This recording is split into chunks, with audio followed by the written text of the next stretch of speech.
ginagawa nyo naman po siya, onte. Ang gusto ko lang talaga tutukan nyo is nililin nyo yung bike. Karamihan sa inyo nakikita ko gumaganto pa eh. Parang kayo sumasayaw eh. Ginagano na kayo.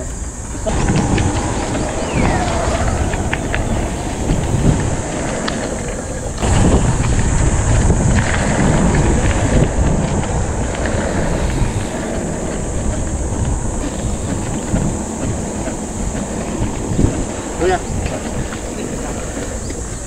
nakakalimutan mong bantayan. Hindi mo napapansin na dito na yung tuhod mo. Okay. So heel down.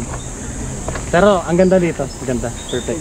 Ito lang ang bantayan mo. Kasi Okay. ang tendency niyan pag in-apply mo ngayon sa berm yan, front heavy ka, OTB ka na. Okay.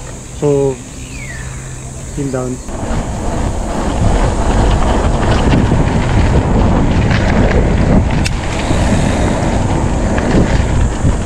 Tama to, coach.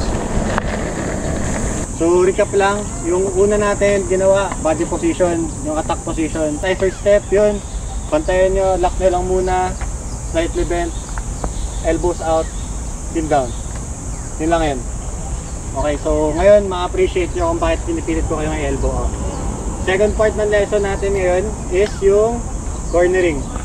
Dito na mapasok yung magagamit ito sa flat corner, sa berms, basta actually sa lahat ng liko. Kahit yung mga likong mahaba dyan, magagamit nyo to. Ang ituturo ko sa inyo ngayon, paano nyo siya ililim. Kasi pag nilin nyo, liligo din yung bike. So, tignan nyo ha. Nakabuhat to. Tayo mo yung elbows ko, elbows out. Pag nilin ko pa ganito, liliko yan. Ganon din. Vice versa, pag sa kabila. Mag-isang liligo yung bike. So, kaya ako pinipilit kanila na elbows out kayo. Kasi yung magiging bagong cornering nyo, ganito na. Hindi na ganun. Hindi stable yan. Isipin nyo na lang, liligo kayo. Pag gumanyan kayo, lahat ng weight nyo pupunta sa other side. Step lang kayo. Unlike dito, stable pa rin, di ba? Ito yung habol natin dito, stability. So ganito na lang. So i-demo ko lang muna. Okay.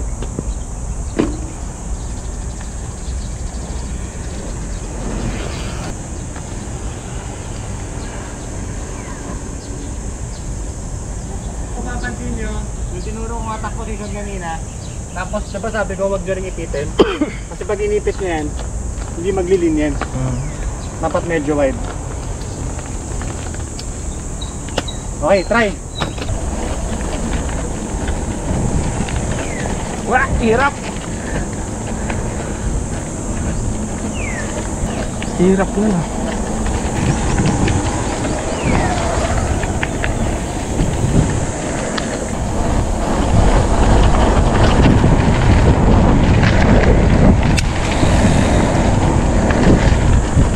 Tama to, coach. Ano lang, experiment lang kayo. Next na challenge ko sa inyo, ihigaan nyo na talaga yung bike. Ilim nyo na siya. Ang gusto ko naman dito makita is maging comfortable kayo, ilim talaga yung bike fully. Okay?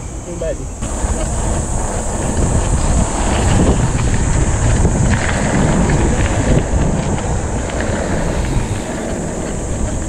Tapos napansin nyo rin, diba? Pag malapit yung mga cones, minimal lang yung effort, hindi siya naglilin masyado. Tapos pag malayo na, doon na kayo maglilin talaga. Yung kanina yung may itching cone, pang ano yun, mga tight corners, yung dalawang magkasunod. May mga ganun eh, yung magkadikit na ganito. Isipin mo paano ka makakaligo ng ganun. Isipin mo, sa tingin mo yung dalawang ligo na to, kaya mailigo ng manibela. Diba hindi? Harap lang liligo nun eh. Unlike kung pang, o diba? Mabilisan lang yan. Maliligo na talaga.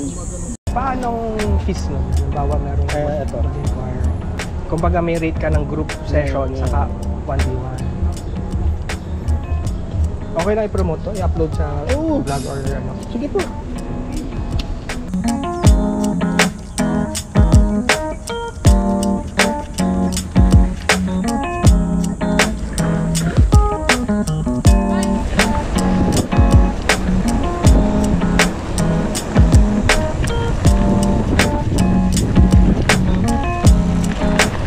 May tendency na pag mabilis na yung takbo mo, tatapon ka niya. So, kung naalala nyo yung sa attack position kanina, di ba sabi ko, mamamaximize nyo yung bike, evenly distributed kayo sa bike, pag sa gitna. So, dito papasok yun. pag may mga time na biglang babagsak yung yung train, biglang may lubog, move. Imbes na kung nakaharap yung tuhod nyo, tapos front heavy kayo, yun talaga susubsub kayo. Pero di ba kanina diniin ko na sa inyo, heel down, heel down, matik gitna ka na. Ayun yung sasalba kayo dito. Malaki ba? Sige lang, mag-experiment na kayo. Basta gusto kong i-din sa inyo na i-heel down nyo. Kasi yun yung pinaka-safe. Kasi kung mali yung mali yung tulak nyo, pero tas di kayo naka-heel down, susubsub kayo nun. Pero kung naka-heel down kayo, kahit anong gawin, kahit ipato nyo yun, hindi kayo susubsub. Kasi nga, nasa gitna kayo. Okay?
Kailan? Talo niyan. Oo.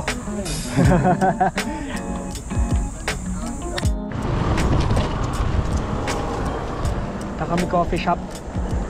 Courtesy of Switchback. Salamat Switchback. Sir Kimi, thank you. God bless you, more power.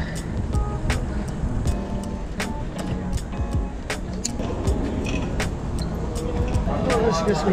Kayong setup talaga.